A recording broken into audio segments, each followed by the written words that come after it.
is some uncertainty about what the relationship is between Pochettino and what most people agree is the U.S.'s best player right now. Whose side is U.S. soccer on? For the stability of the national team, I'm like, just shut up. What is the point of talking about this?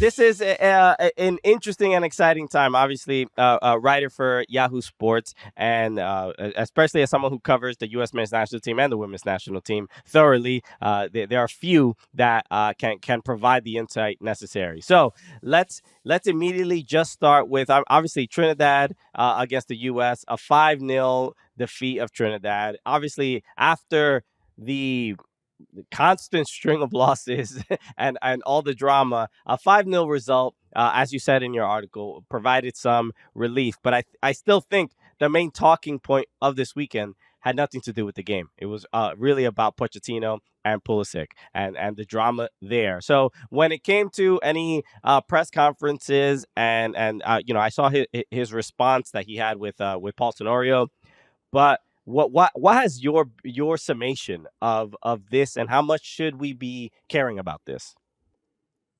Oh, I think we got to care about it a lot, both because it's fun and interesting to care about, and also because there is some uncertainty about what the relationship is between Pochettino and what most people agree is the U.S.'s best player right now. And Pulisic kind of played it off, but the fact that he didn't totally play it off and say it was a total non-issue, I think speaks to the fact that maybe it's not the.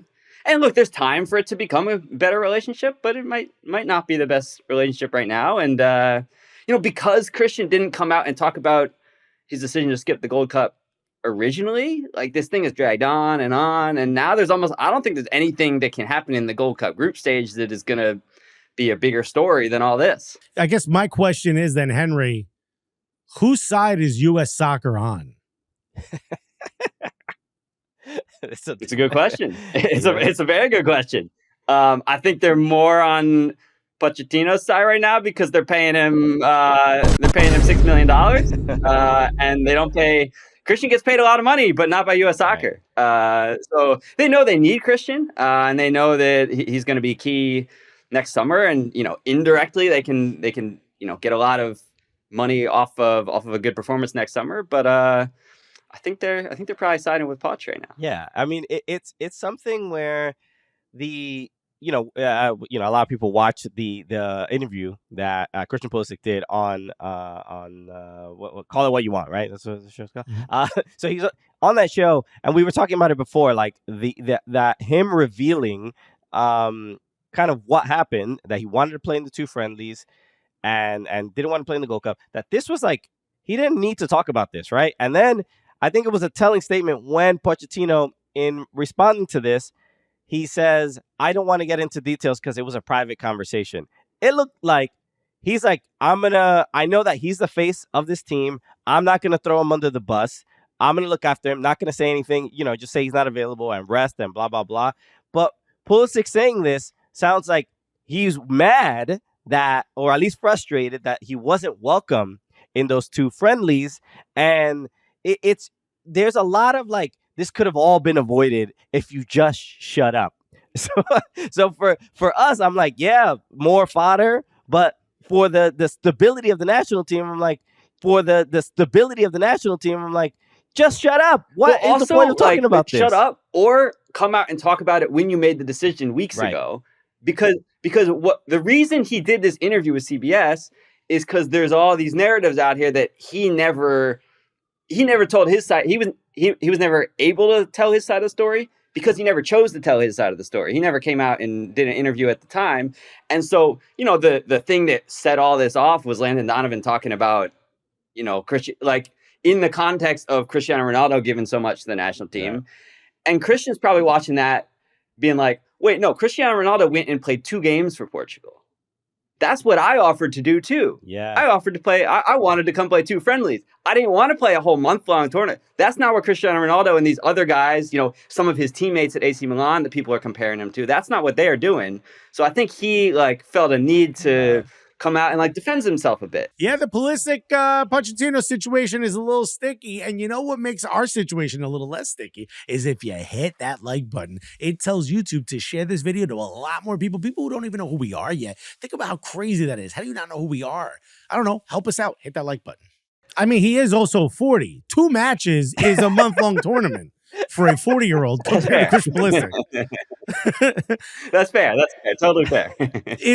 I guess the question for me becomes, we've heard this narrative and I've always avoided it because I tend to hate when young players are put in this position, especially someone of Christian's career who's had so many managers in such a short period of time and seems that his club career has only now started to settle. I can kind of understand him saying like, bro, let's not ruin a good thing right now with this somewhat meaningless tournament. I'm not putting words in his mouth. That's not how I feel, but maybe that's compared to everything else. The World Cup is coming. I want to be healthy for a career, a club season, and that.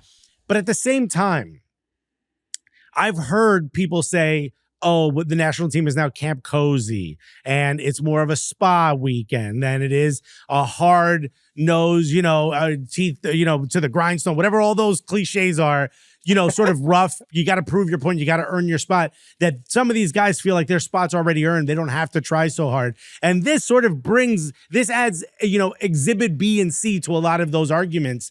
Do you think that from your experience in talking to them, that maybe this situation here can sort of remove that, can sort of push the national team into a position where every player, regardless of what their name on their back is, no one's written in pen, it's all written in pencil. This could push the team to sort of earn their spot a little more. It could, but also I think what everybody compares it to is like 20 years ago. And I think there's an inescapable dynamic right now where like a lot of these guys are if you compare it to players 20, 30 years ago who, would fight for the national team and the national team was everything and they gave 100% commitment, et cetera, et cetera. Those guys, the national team was like the big thing for them. And a lot of them were playing in MLS where, let's face it, there's not that much pressure to perform in MLS compared to European clubs where relegation is a danger. And those guys were playing for the national team because the national team was the biggest stage they had, and they needed that as like a platform to get into Europe and advance their club careers. Whereas now it's the opposite.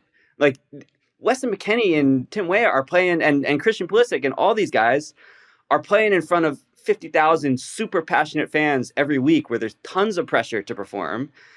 And it's like the national team has almost become a necessary reprieve from that. They come here, they play in half-empty stadiums, friendlies, and also all of these CONCACAF events have just become kind of repetitive for them, I think.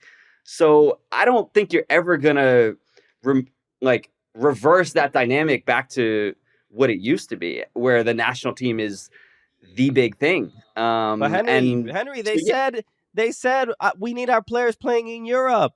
That we need them playing at the highest level, and I guess we didn't realize this was a possible consequence. The clubs are bigger than the national team, there was I saw a clip of Dax McCarty talking about playing for or just commenting about this, and he's like, I've never been in Christian Pulisic's shoes where I could deny a call up to the national team. Jimmy Conrad talks about he had like a serious a new baby and he needed to stay home and he declined one national team call up. He wasn't called in nearly 2 years, and this is a privilege.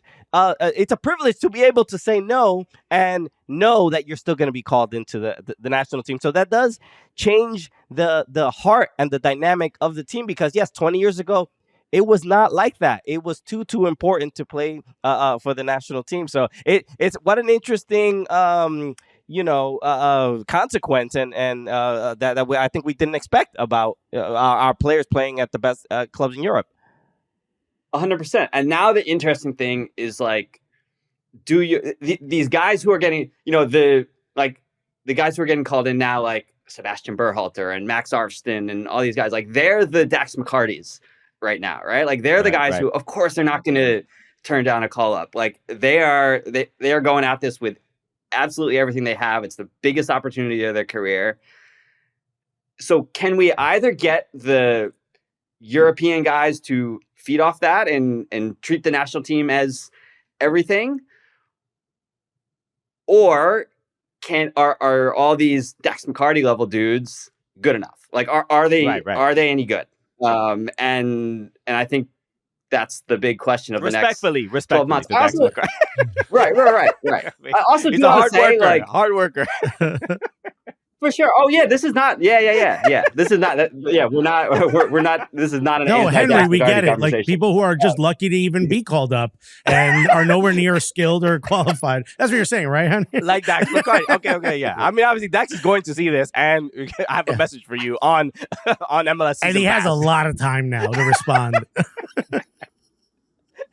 No, but the other thing I did want to point out is, like, there's a difference between the commitment you show when you get called into a Nations League or a Gold Cup or a friendly camp.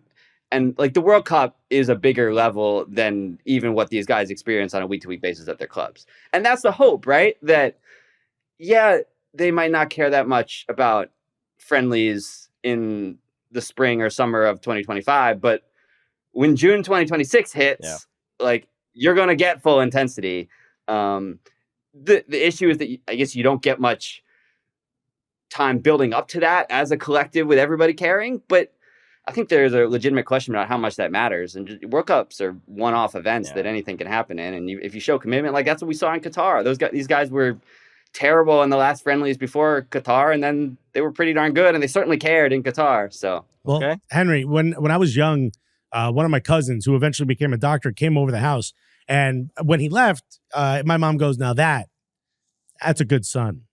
Now, clearly that was a shot at me more than it was a compliment to him. Now, Mauricio Pochettino recently said, Malik Tillman, that's one of the best players we have in the U.S. system, in the whole of USA. Was that a pat on the back for Malik Tillman, who I think absolutely deserves it and has really raised his stock in these last few games, certainly in the last season with PSV? Or was it a little bit of a backhand, a continuation of the back and forth with Christian Pulisic? Or am I reading too much into it? I think you're reading a bit too much into it. I do think he's been sending messages. I think he's been sending messages over the past, several weeks. Not necessarily specifically about Christian, but about the regulars who, as we've all talked about, are probably a bit too comfortable when they come into the national team.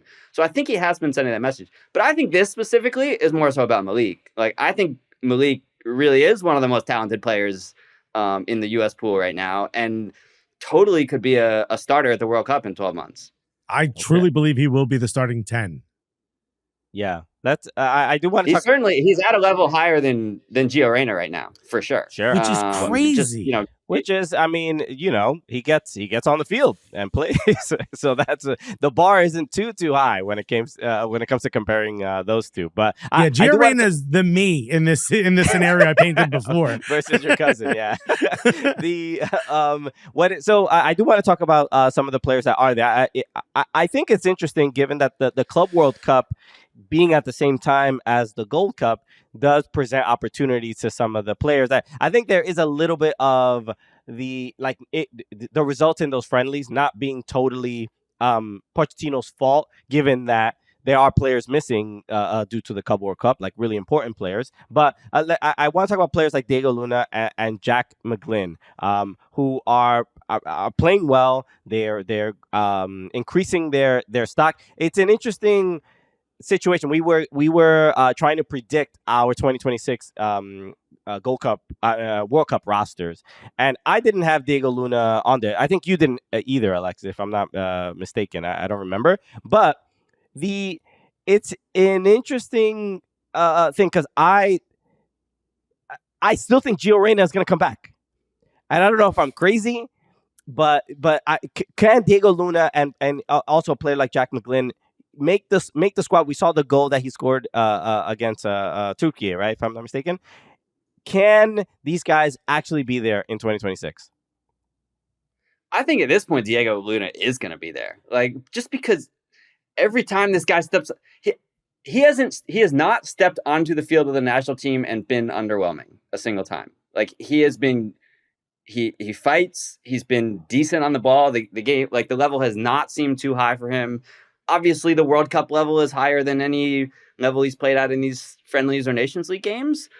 But he just he's been proving game after game that he belongs. And the way Pochettino clearly loves him, and he loves the grit and the fight, and like the combination of grit and creativity is something that I don't think anybody else in the U.S. pool really has.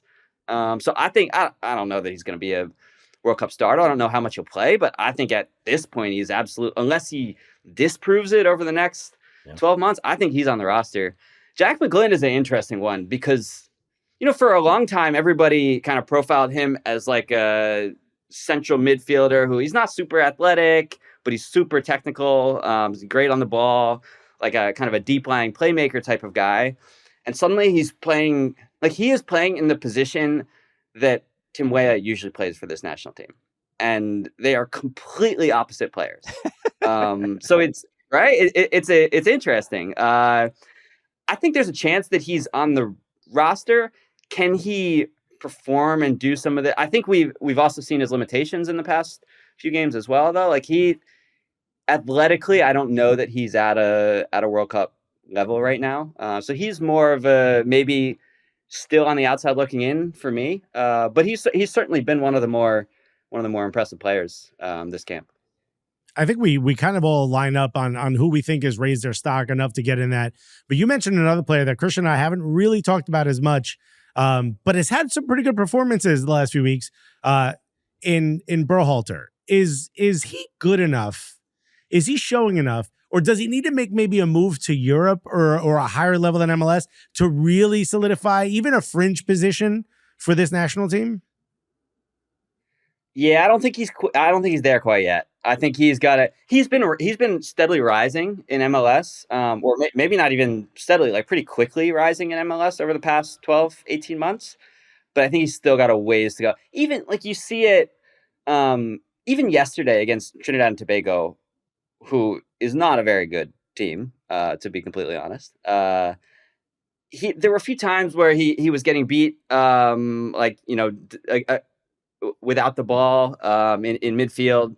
I don't know that and the midfield is just so crowded. The U.S. midfield, when everybody's healthy and available, is just so crowded that I'm not sure that, like, he is, for me at least, I don't know about for Pochettino, but I don't think long-term he's ahead of Tanner Tessman and Aiden Morris and guys like that on the depth chart. But he could be over the next, in 6 or 8 months, but not right now. Okay. As far as the game against Trinidad, 5-0, any big takeaway from this game? The next game is against Saudi Arabia, which feels like, we were talking about this before, like bettors, the odds, like I believe they're fourth as far as like teams that can win the Gold Cup. So we saw Saudi Arabia in the Gold Cup, but any takeaway from the Trinidad game and then looking forward to Saudi Arabia? Honestly, I'm not sure there's too many takeaways. I thought, the guys we've talked about were all right, but it's a significant, like, this is that Trinidad team.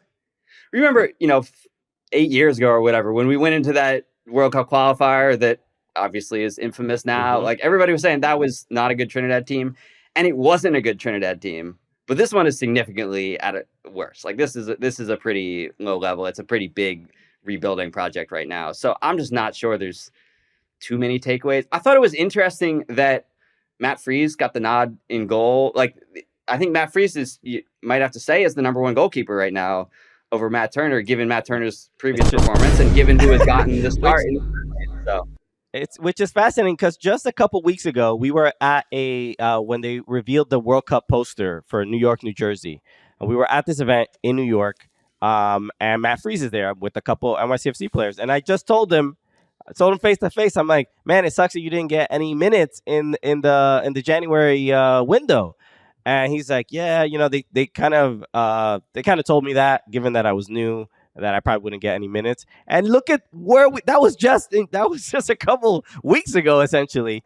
And now you saying he's probably the number one. We're NYCFC fans, so we see him every week, and it is a shock that it could happen that quickly, but it really does show how quickly things can change when it comes to the national team. You could be the teacher's favorite student one day, and then somebody else could replace you. But yeah, that's an interesting shout because Matt Freese, I think he's deserving of an opportunity.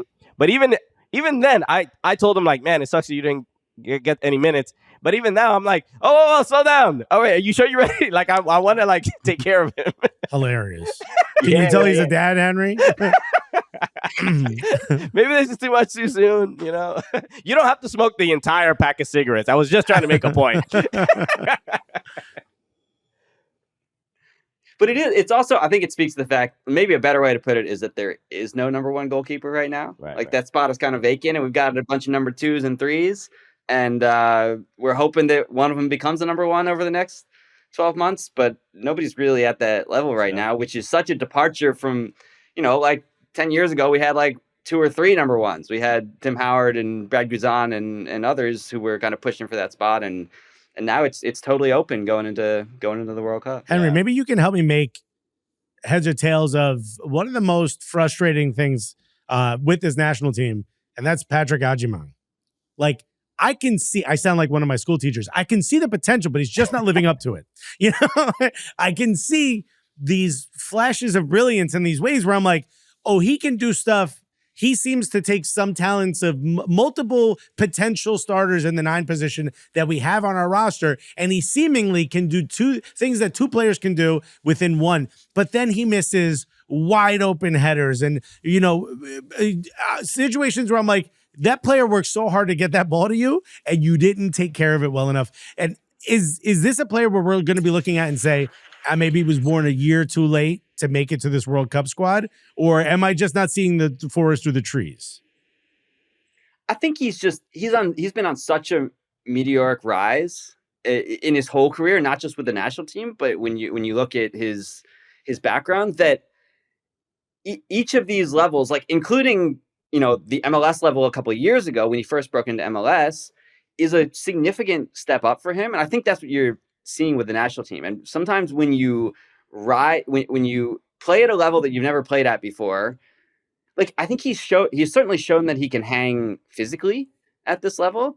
But when the game speeds up, it just it messes with your soccer brain. And there are things that are just that you're comfortable doing in MLS week in and week out that are suddenly not automatic, and also are magnified, right? Like, if he, I think it was even yesterday, he missed a header that was a pretty clean header 6 yards out. In MLS, okay, nobody, no fans are talking about that because it's a smaller stage. But here, people are gonna notice that. And there are fewer national team games, so I think he's still got potential, but he's certainly not polished enough to get World Cup minutes right now, I'd say. But we'll see. He's a late bloomer for sure, and is still improving. So, maybe come next March, we're having a different conversation. Yeah, I mean, it was evident, against Trinidad, his strength is his strength. You see him physically try to impose, and you're like, oh man. I was watching, and I'm like, just why didn't you do this against Switzerland, bro? Like, why? Mm-hmm. But it's like the quality of defender is just so much higher that they kind of neutralize that part of his game. But look, that win was provided some much needed optimism for the national team. So hopefully this Gold Cup continues to show some good performances. This game against Saudi Arabia, I think, is going to be a big test. Obviously, it's not a friendly, up against a good team, and they're still boasting about that win against Argentina. So I'm sure it's going to be a contentious game, to say the least. Well, Henry Bushnell of Yahoo Sports, thank you so much for hanging with us. Everybody, go check out. You can just Google Henry Bushnell, Yahoo Sports. You'll see all his articles. Read his work. He's one of the best in this business. So, Henry, thank you so much for taking the time, bro. Appreciate you guys.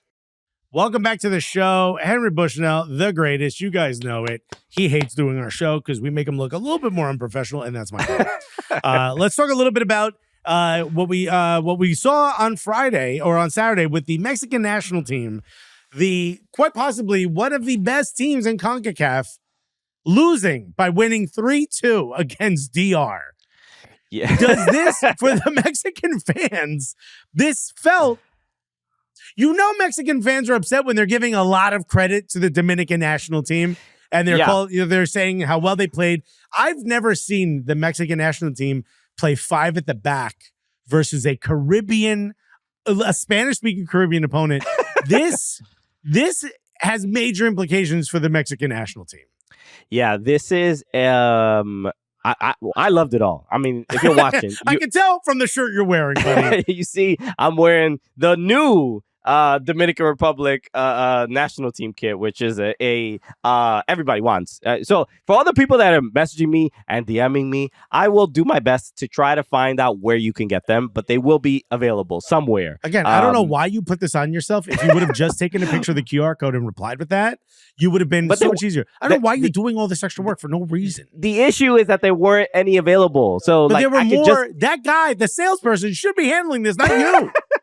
But there were people reaching out. I just felt a duty and a responsibility as a Dominican. I'm like, because I was looking for this jersey for years, and I know how hard it is to get it. So I completely understood. You know what? If you want the jersey, the Dominican jersey, go to our Patreon. Sign up for our Patreon. We'll look out for you. So, from the DR perspective, yes, this is obviously the first 2 goals ever scored in the Gold Cup. Obviously, first time qualifying, and you could tell from the beginning, even before the game. My TikTok and all the feeds, Mexican fans being like, if the Mexican national team doesn't win 4-0, then this is a failure for the Mexican national team. The DR is ranked 139th in FIFA versus Mexico's 17th. This should have been which I think most people expected. Your first ever Gold Cup game is against Mexico for a team that historically has not really focused and prioritized the sport of soccer. And how proud are Dominicans afterwards, where there's a lot of pride with DR, even Dominicans being like, we should have won the game, or we should at least drew. And Mexican fans, we had friends that were at the game. Shout out to Yusuf Ricard from NYCFC Forever Pod. He was at the game and he was like, I can't believe how much they're booing their own team. Obviously, the game is in SoFi in Los Angeles. It's home field advantage. This is very much a home game for the Mexican national team. Okay, the Dominicans are in a lot of places, but we can't necessarily compete with Los Angeles. Right. All right. If me and Christian were going to have a debate and I picked Lindustry, that's basically this game for the Mexican national team. Right. You win on that topic. I'm not. It doesn't matter what the topic is. It's a home field advantage for me. I think the Dominican perspective, you weren't just happy to be there, and that was beautiful to see. This was a team that came to compete. I want to give credit to the coach who set this team up really well. This wasn't a bunker down, 10 behind the ball, hope we get into space. This was attacking at moments centrally, effectively going at the back line of the Mexican national team. So much so that better players had to come in. We talked about Chino Huerta, who I think is one of the most dynamic players on the Mexican national team right now. He needed to come in. And he absolutely helped settle this team a little bit more. He was much more of a threat offensively, but they didn't have much of a threat before that. Certainly they had moments where they were very clearly, right? Raul Jimenez and Santi Jimenez, I think, are learning to play together. But there were moments where you're like, they need someone else on this pitch. They need more service against the Dominican national team. And I think is a good point to talk about the Mexican national team in the sense of, we wondered over the last few months, where are they? And I think the Mexican fans, you could see that tension. You could find, obviously they're booing their team. You could feel that it feels negative still. It feels like they haven't gotten themselves out of this rut. And this game, even though it's a victory, did nothing to state that they are out of this rut. Yeah, because, look, and they just won Nations League, so you would think that there would be still a little bit of positivity bleeding into this Gold Cup. But there's just something with, they looked at the opponent and they said, these are Dominicans. This shouldn't be a serious competition. This should be something where we let them know where they stand in terms of this sport. And I think they were genuinely surprised as to like what the competition level was like. But Raul Jimenez to me was the best player on the pitch, and if it wasn't for the 2 set piece goals that Mexico scored, which shows the difference in quality for these two teams, right? Like you can't like Edson Alvarez's goal, the first one, was just like a proper defender marks them, right? Like, and they know the what defender jumped away from goal. Yeah. Which is not what you want to do. He's like behind him. It's like he gave Edson Alvarez way too like good position. But he also didn't put himself between Edson Alvarez and the goal, which is where you want to be. Exactly.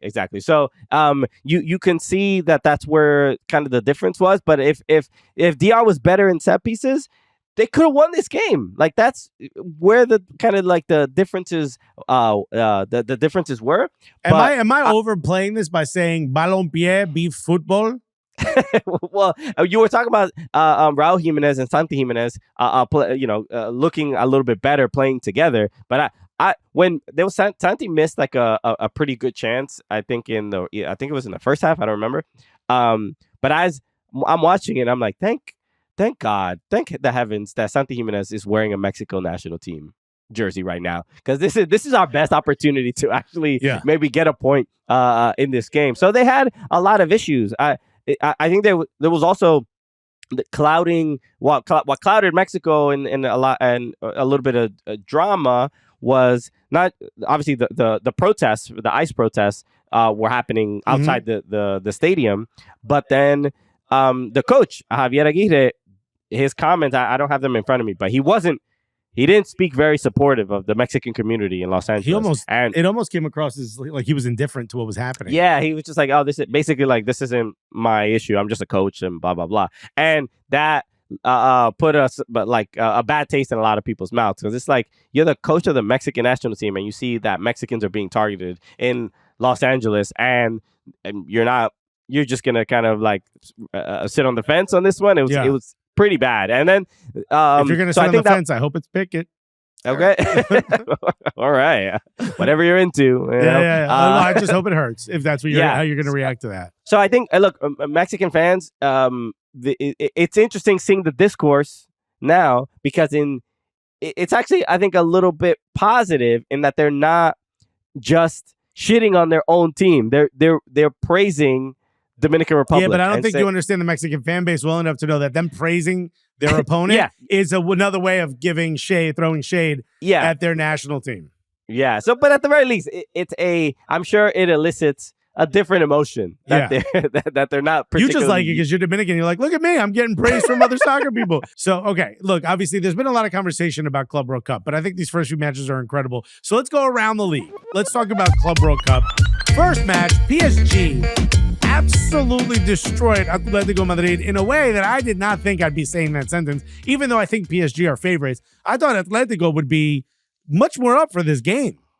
Yeah, watching the game, honestly, the first thing that was really, really impressive, the game was at the Rose Bowl. I believe it was sold out. There were a lot of people. There was a lot of people. If there were empty seats, there was minimal. This was very well attended. We obviously heard a lot of the narratives around Club World Cup and not being able to move tickets and stuff like that. But that was quite the introduction to the tournament. The other thing that, as I'm watching it, I was just like, bro, what's the temperature? It must be hot. It must be pretty damn hot. Yeah. It was like 85 degrees, and you would imagine on the pitch, it probably was a little bit warmer. But that's probably why I was thinking, like, the team that is like fitter and can handle, like, you were just playing in Europe, and obviously it's much cooler there. And to go to Los Angeles and play in that heat, I thought it felt a little bit like Atletico Madrid, just like they weren't up for the game. And there's a little bit of, you're watching this game, you're watching Club World Cup in general, and you can see what teams are really taking it seriously. What stadiums are really taking it seriously. What, like, you're watching the Sounders game, there were less people there than the Sounders game. So it felt a little bit, like I think this will ramp up by like the second, third game once teams have a real stronger chance of like getting out of the group. I think we'll see the intensity. I thought the Al Ahly Inter Miami game was also fascinating in that there weren't that many pink shirts. No, dude, that was an Al Ahly event. And I don't know if you've seen, a lot of teams have sort of taken over Times Square. Palmeiras, Esperance from Tunisia. A lot of these teams have clearly people have either who live here and are fans of these teams, but it also feels like a lot of people have traveled in for this. So it felt more like a party. And I think Inter Miami versus Al Ahly was your first sign that there ain't no home field advantage for these MLS teams, bro. Right. We got a lot of Egyptians out here in the U.S., which is dope. That is, I think we're all going to be kind of surprised in seeing there was a game, I believe Porto and Palmeiras and at MetLife, and it was all Palmeiras, and that is a pleasant kind of thing to see of which fan bases really show out. I had seen a clip from Argentinian television about what would you sacrifice for River Plate fans? What would you sacrifice if they could win the Club World Cup? And some people were like, oh my God, we'll sacrifice everything, and blah blah blah. And then one guy was like, I want Libertadores more than this or whatever. So it's on everybody. You win a lot more money for winning this than Libertadores. Yeah, I think so. We have to confirm that, but I think so. I'm pretty sure. Let's talk a little bit about this because we mentioned Inter Miami versus Al Ahly, which ended 0-0. But of course, Inter Miami's goalkeeper had to stand on his head in order for that to be the case. And we wonder where their level is, right? And I'm starting to wonder, Seattle falls a little bit short against Botafogo, but for a large part, we're holding their own, right? Yeah. We got Inter Miami lucky to walk away with a 0-0 draw. I'm starting to wonder if MLS should have done something to alleviate some of the depth issues that you typically have, where maybe this doesn't matter as much within MLS because everyone's playing under the same rules. But when you walk into a competition where finally we're at an advantage, MLS teams are in the middle of their season. They're in form. This isn't end of the season or preseason where they're not in form and all the other, international competition that MLS teams are taking part of. This is in our own country. This is in midseason. MLS teams should be walking in with the most capability to win this. And you see that the MLS rules are stopping these teams from allowing them to really have a chance at this competition. Do you think that MLS should have changed their cap rules, at least just for this competition, for the teams in MLS in the Club World Cup? My instinct is to say yes, because finally, dude. Finally. I thought Christian was going to say no. No, my instinct rules is to say yes, are the rules. That's Christian's motto. Because it would have added an element of players, teams being like, I got this. Slapping the I declare war, you slap a card down there, oh, you didn't think I had, or Uno, boom, I Bro, think we all know you think about Pokemon cards. Stop lying to us. Uno. Okay? I'm just letting you know how I play Magic the Gathering. Yeah. Right? Oh damn. So Yu-Gi-Oh, bro. Let's go. Anyway, so I think it would have provided an exciting little thing because that is what's happening with the other teams, especially the European clubs, South American clubs. They're like, oh, this guy's here. He just signed a couple days ago, and blah blah blah. That would have been fun. But I guess the challenge here would have been that does the player stay with the roster for the rest of the season? I know LAFC signed somebody. They were allowed to sign one guy or something like that. Yeah, but imagine if it didn't matter, if it wasn't a cap hit, and they were only signed on a 30-day contract. Yeah, I mean, that would have been pretty wild and fun. You would also think that it's a huge risk with a player that has not played with the team or trained with the team. But, credit to the Sounders. It doesn't have to be like a superstar starter. We could be talking about defensive backups. We could be talking about maybe loan a player from someone else on MLS. It's like FIFA Ultimate Team, you know what I mean? You just, right. Imagine they play for the same country. You get that little green line. That's pretty great. So but credit to the Sounders. They played Botafogo. This obviously watching. I tried to watch the MLS Club World Cup matches a little bit more intently, and I thought they held their own. If Nuhu doesn't push that dude and get a yellow card, and that essentially sets up a free kick for Alex Telles, who's, a brilliant left foot. We saw him at Old Trafford when we saw Manchester United versus Arsenal. Yeah, and if Nuhu doesn't do that, I think this game is at the very least a draw. They held their own. I thought watching Sounders against a Brazilian team, I was expecting a little bit of they're gonna bring all the flashiness and blah blah blah. And Sounders, I thought tactically were the better team. And I don't watch the Brazilian league regularly. I don't know what the style of play is for a lot of the teams, but I thought the Sounders were more sound, no pun intended. And they were okay. And they played with a comfort and poise. I thought they made a few mistakes in the midfield, but overall, I thought they were good. I knew who I thought was having a fantastic game. If he doesn't do that, he could possibly have been man of the match. He was. I guess there was a winger that was on him whenever he had the ball, and he literally was like, "You're too slow. You're too slow to keep up with me." So he would like he did this like 4 or 5 times in the game. He would tap the ball a little bit forward to give the defender, meaning the winger, like a thought that like maybe you'll get there, and he's just like physically moving him out of the way. He's like, you're not gonna keep up with me. It's a big boy game, bro. You gotta get your weight up. They gave up 2 goals on headers, but I really liked how the Sounders played. I know we were talking about games I'm excited to see, and I said Sounders PSG, but I think PSG and Botafogo are 2 very different teams. But I think if Sounders continue to play with this like level of poise, I mean, maybe they're not winning, but I still think they can like hold their own and compete. Yeah, I think you got a head injury every time you talk about this. But sure. But I think Botafogo is maybe a level. I said they're probably one of the favorites. I think they can put it together, but very clearly there were moments where Seattle could compete with them. One of the things that stood out to me most is, look, I love technology, but the body cam from the refs. Yeah. I think this is something that should be instituted all leagues immediately. This was great. There's 4 pieces of technology that they've instituted, right?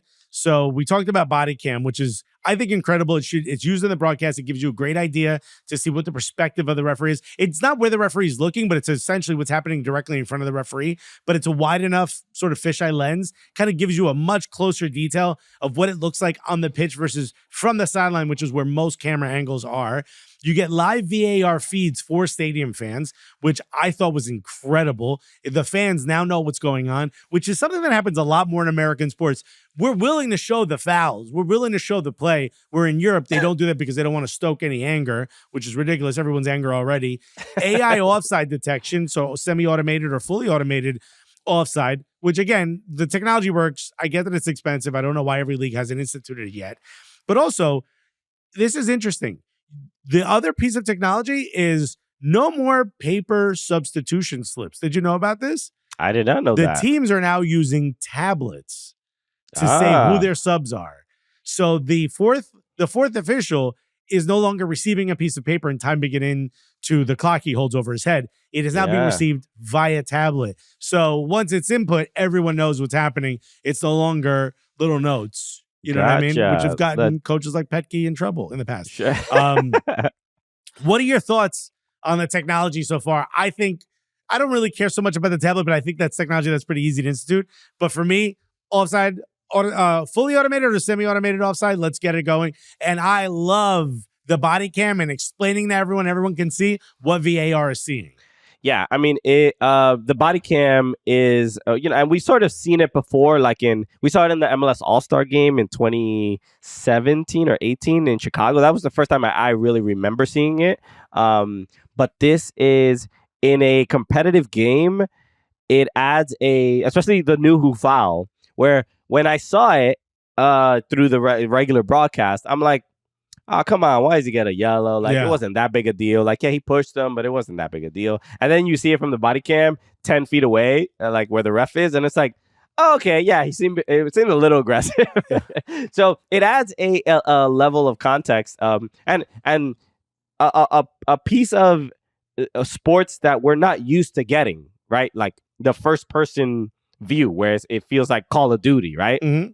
So getting to see that, and we're watching on the zone, and it immediately like cuts right to it. It adds a level of context to the game, because it's easy to be like, oh, the ref is blind, he didn't see that, or blah blah blah. Why did he miss that? Why did he give a yellow? But then you see the first person, it's like, oh, okay, I kind of see why he may have missed it. I kind of see why he maybe thought it was that way, because you're literally seeing it from their perspective. So I do hope it's something that they can institute more in more leagues, because it's fun. I would even go on a limb and say I think it makes refs' job safer.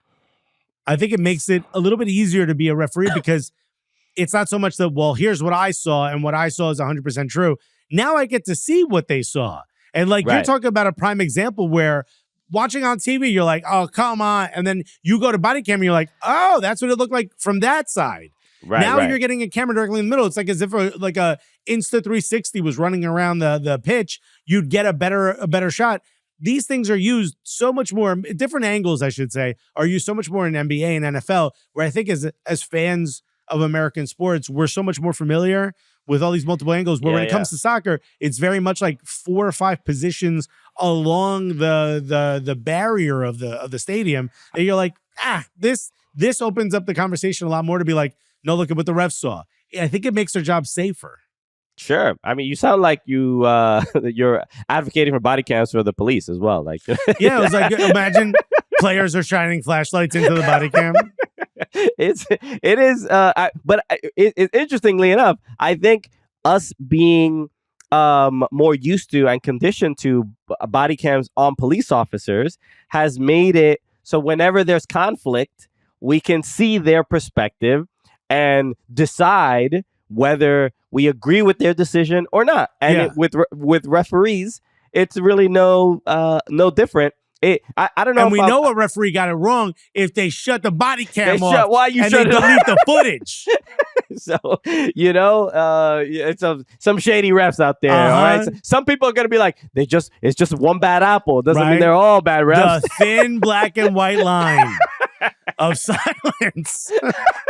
Okay, we got to change the culture of the referees, bro. But no, it is something that when I first saw it in the broadcast, that it's kind of difficult to be. We've watched so much soccer throughout our lives that it's almost difficult to be surprised. So this was one of those moments, though. One of the things I'm like, oh, okay, yeah, this is nice. I kind of like this. It's one of the pieces of technology where I'm like, okay, no one could argue this.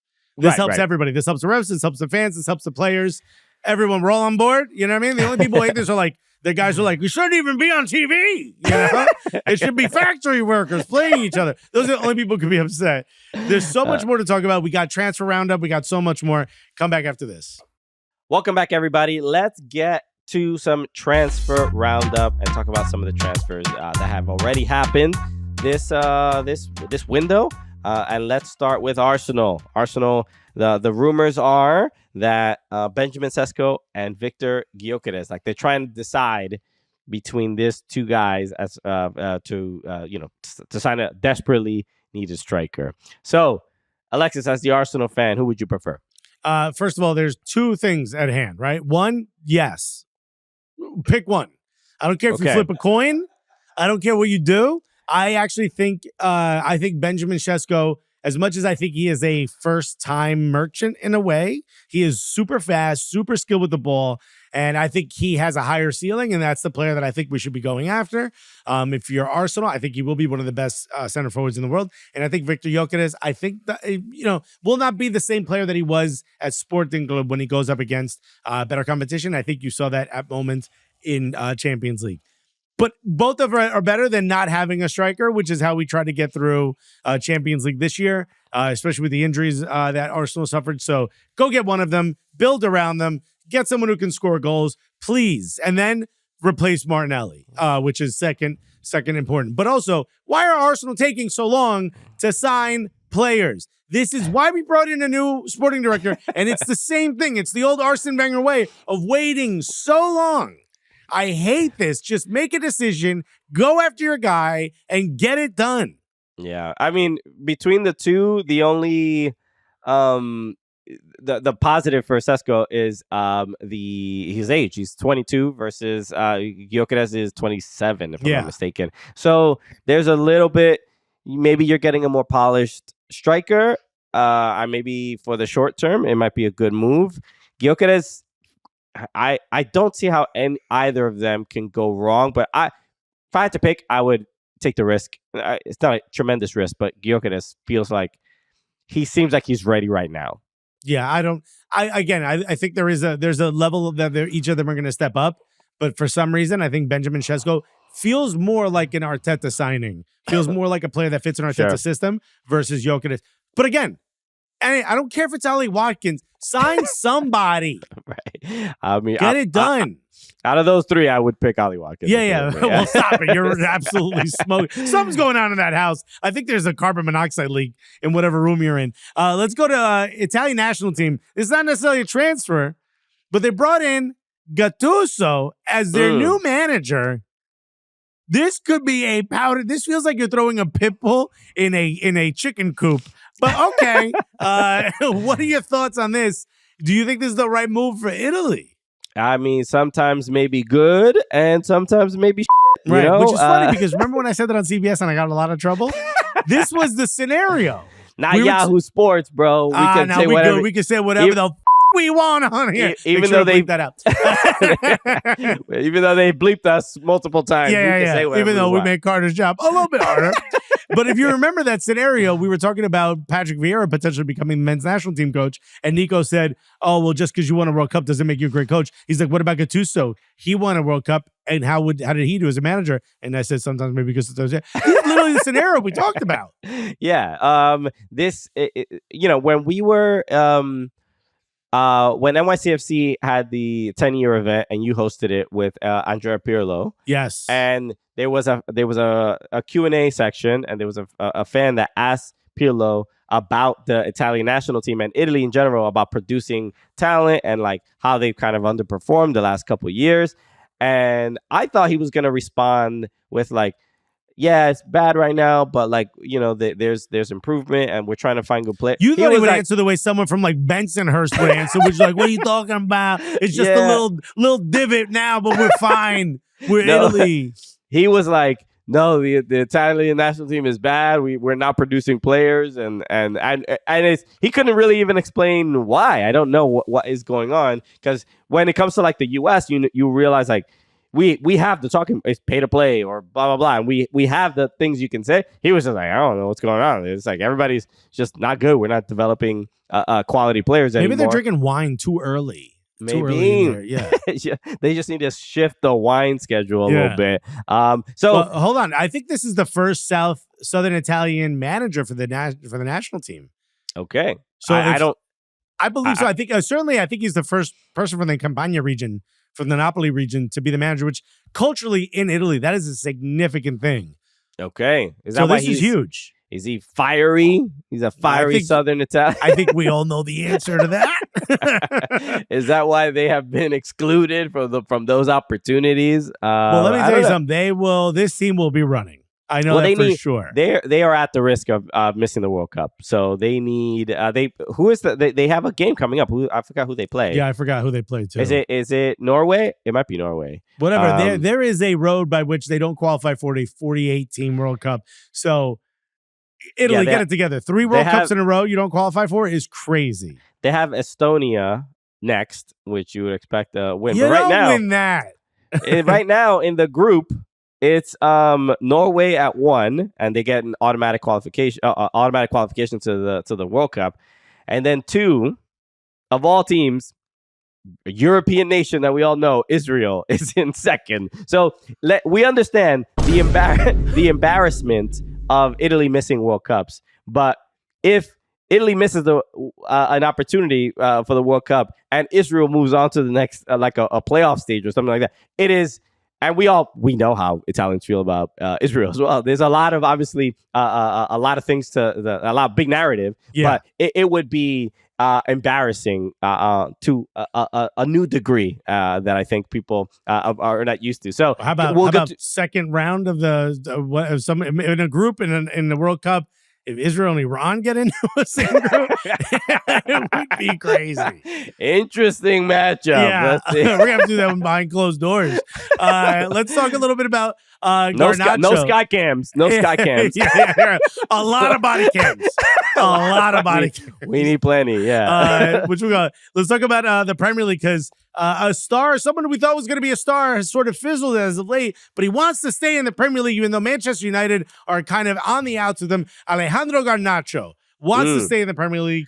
I can't figure out what team is going to sign him. Do you have any idea where you think he might go?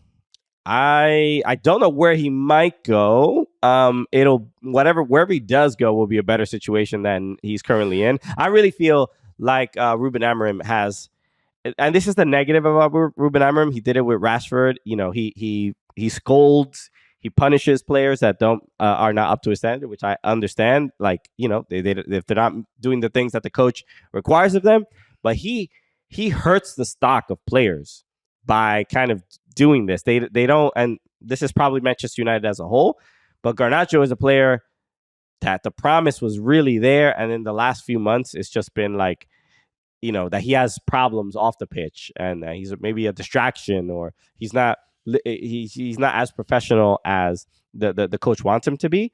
So it's going to affect what kind of team he goes. He's just like, when you think of it, just a Manchester United player that just really, really used to mean a lot.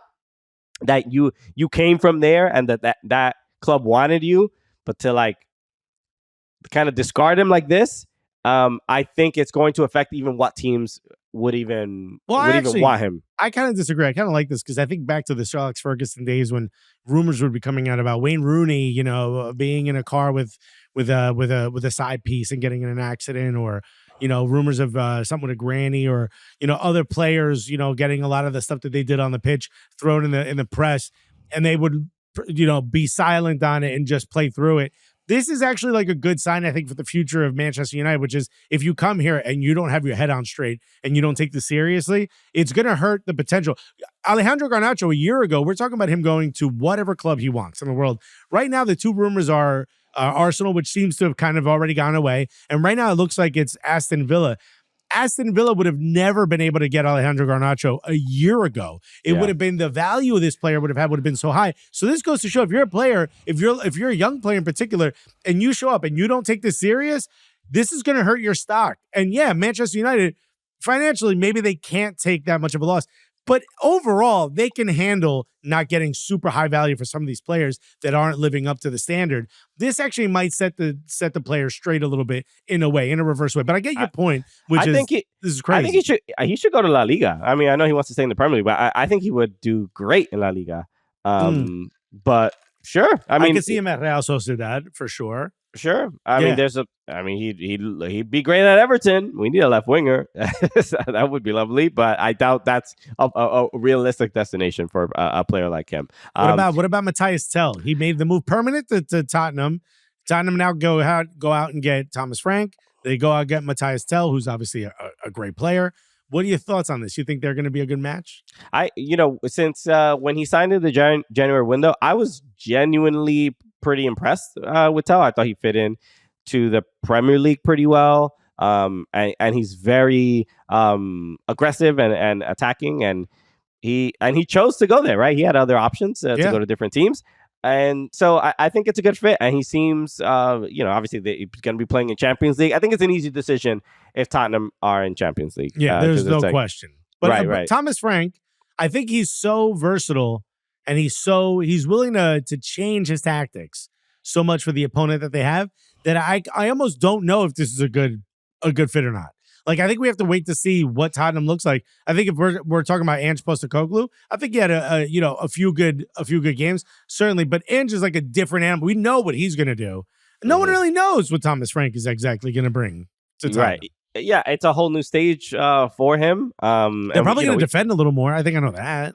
Sure. I'm curious to see what this team looks like under Thomas Frank as well. So the one thing I did want to mention that we didn't get to. We were talking about Manchester United, but Matheus Cunha is also official. So he is officially a Manchester United player. I saw the notification not too long ago. So that is going to be a I think Manchester United, if all works out well, they could be the Napoli of the Premier League, right? Maybe not win the title, but as far as, Napoli didn't make Champions League. They weren't playing European competitions. They could focus on just the league. And maybe this is what will help Manchester United, just not being in European competitions, focus on improving, bring some stability. And if Amram can't do that in this year, in this season, then you got to move on, right? There's no way it can continue like this with just poor performances and drama to come with. The way the financial situation is at Manchester United, they need to be in Champions League, and they need to go far in Champions League. So if they have to take the season to correct course, fine. But I don't think he even makes it to the end of the season if it's not looking like they're going to be a Champions League holdout or a stable Champions League position throughout the season. And I don't know if that's going to happen with the level of competition around them rising. Everyone seems to be getting better that are taking it serious. Not like your Evertons or whatever, but most of the teams are getting better. Yeah, that's fair. That's fair. Are getting better. And I think it's going to make things a little bit more difficult for them. So it's interested to see if Matheus Cunha and maybe they move on from Garnacho, if those are like good signs for Manchester United. So that's it, man. This was a fun episode. I know you haven't been feeling all that great. But still crushed it. Still brought the heat. You brought the heat, bro. Just like DR brought to. I mean, we didn't win, but we did a good job on this episode. Okay. Obviously, thank you to Henry Bushnell. Thanks for coming in and making this show just feel a little bit more professional, a little bit more journalistic. Yeah, we need that. We need that from time to time. But, absolutely. If you're watching and you're enjoying, please. Click the subscribe button. What's stopping you? You got this far in an episode. You know what I mean? Why not? Hit the subscribe button. Hit the like button. Comment. What's your favorite color? Comment right now. Put that in the comments. Let us know. Christian, real quick, what's your favorite color? Black people. Yeah. Yeah, dude. That's what we were all thinking. Please. Color on the Pantone scale. Do not put people in the comments. Okay. Yeah, I think YouTube might filter those. I don't know. Yeah. We will have no comments or show left, so that won't be fun. So again, click all the buttons, hit the bell, do everything you're supposed to do. Thank you so much to Henry Bushnell. Thank you so much to Yahoo Sports. Thank you so much to us. Shouts to us in the end. Love you guys. Peace. You know what you can't transfer out of, Christian? You can't transfer out of your national team, even though it feels like Christian Pulisic might. There's a little back and forth that he's got going on. Why don't you click on that video by clicking over Christian's face right now? And if you want to subscribe, click on Alexis's face. Do it.